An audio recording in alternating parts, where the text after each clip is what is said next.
ഇന്ന് നമുക്ക് ചക്കക്കുരു കൊണ്ട് നെയ്യോ എണ്ണയോ ഒന്നും ചേർക്കാതെ നല്ല ഹെൽത്തിയും ടേസ്റ്റിയുമായിട്ടുള്ളൊരു ഹലുവ തയ്യാറാക്കാം.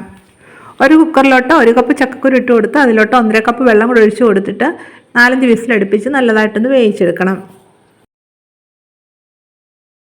സ്റ്റവ് കത്തിച്ചൊരു പാൻ സ്ഥലോട്ട് വെച്ച് കൊടുത്ത് ചൂടായി വരുമ്പോൾ ഇതിലോട്ട് 1/2 കപ്പ് അവിലിട്ട് കൊടുത്തിട്ട് നല്ല ക്രിസ്പി ആവുന്ന വരെ ഒന്ന് വറുത്തെടുക്കണം. ഏത് ടൈപ്പ് അവൽ വേണമെങ്കിലും എടുക്കാം കേട്ടോ. അവൽ വറുത്തതിന് ശേഷം ഒന്ന് തണുക്കാൻ വേണ്ടി വെക്കണം. അതിന് ശേഷം ഉണ്ടല്ലോ ഇതൊന്ന് പൊടിച്ചെടുക്കണം. മിക്സിയുടെ ജാറിലോട്ട് 1/2 കപ്പ് വറുത്ത കപ്പലണ്ടി ഇട്ട് കൊടുത്തിട്ടൊന്ന് ക്രഷ് ചെയ്തെടുക്കണം.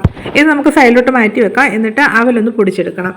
അവൽ ഇതുപോലെ തരിതരിപ്പായിട്ടൊന്ന് പൊടിച്ചെടുത്തിട്ടുണ്ട്. ഇത് സൈഡിലോട്ട് മാറ്റി വെക്കാം. ചക്കക്കുരു നമ്മൾ നല്ലതായിട്ട് വേവിച്ചെടുത്തിട്ടുണ്ട്. ഇനി ഇത് നമുക്ക് കോരി ഒരു പാത്രത്തിലോട്ട് മാറ്റാം. എന്നിട്ട് ഇത് നല്ലതായിട്ട് തണുത്തതിന് ശേഷം ഉണ്ടല്ലോ ഇതിൻ്റെ തൊലി ഒന്ന് ഇളക്കിയെടുക്കണം.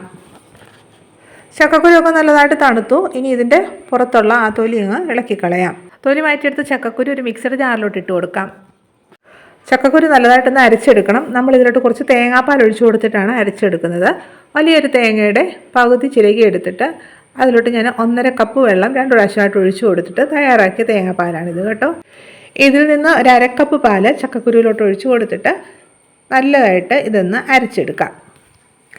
തേങ്ങാപ്പാൽ ഒഴിച്ചു കൊടുത്ത് ചക്കക്കുരു നല്ലതായിട്ടൊന്ന് അരച്ചെടുത്തിട്ടുണ്ട്. ഇത് സൈഡിലോട്ട് മാറ്റി വെക്കാം. സ്റ്റവ് കത്തിച്ചൊരു പാൻ സ്ഥലോട്ട് വെച്ച് കൊടുത്തു. ഇതിലോട്ട് നമ്മൾ ശർക്കരപ്പാനിയാണ് ചേർത്ത് കൊടുക്കുന്നത്. 1 കപ്പ് ശർക്കരയിലോട്ട് 1/2 കപ്പ് വെള്ളം കൂടി ഒഴിച്ചു കൊടുത്ത് തിളപ്പിച്ച് അരിച്ചെടുത്തതാണിത്. ശർക്കരപ്പാനി നല്ലതായിട്ടൊന്ന് തിളച്ചിട്ടുണ്ട്.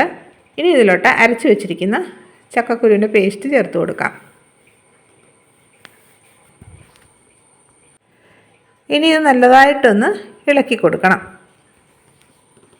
നല്ലതായിട്ടൊന്ന് ഇളക്കി ഇതേ രീതിയിലൊന്ന് തിക്കായി വരുമ്പോൾ ഇതിലോട്ട് പൊടിച്ച് വെച്ചിരിക്കുന്ന അവലിട്ട് കൊടുത്ത് നല്ലതായിട്ടൊന്നുകൂടി ഒന്ന് ഇളക്കാം.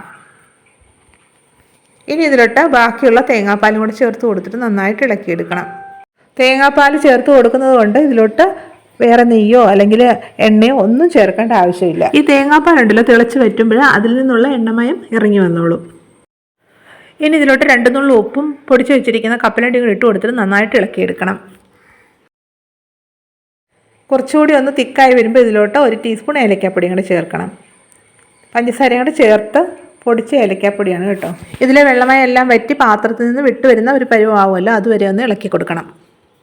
ഇപ്പോൾ ഇതാ നോക്കിയാൽ നമ്മുടെ ഹലുവ റെഡി ആയിട്ടുണ്ട്. പാനിൽ നിന്ന് വിട്ട് വരുന്നൊരു പരുവായിട്ടുണ്ട്. അതുപോലെ എണ്ണയൊക്കെ ഒന്ന് തെളിഞ്ഞു വന്നിട്ടുണ്ട്. ഇത്രയും മതിയേ. ഇനി നമുക്ക് സ്റ്റവ് ഓഫ് ചെയ്യാം. എന്നിട്ട് ഇതൊരു ട്രേയിലോട്ട് മാറ്റാം.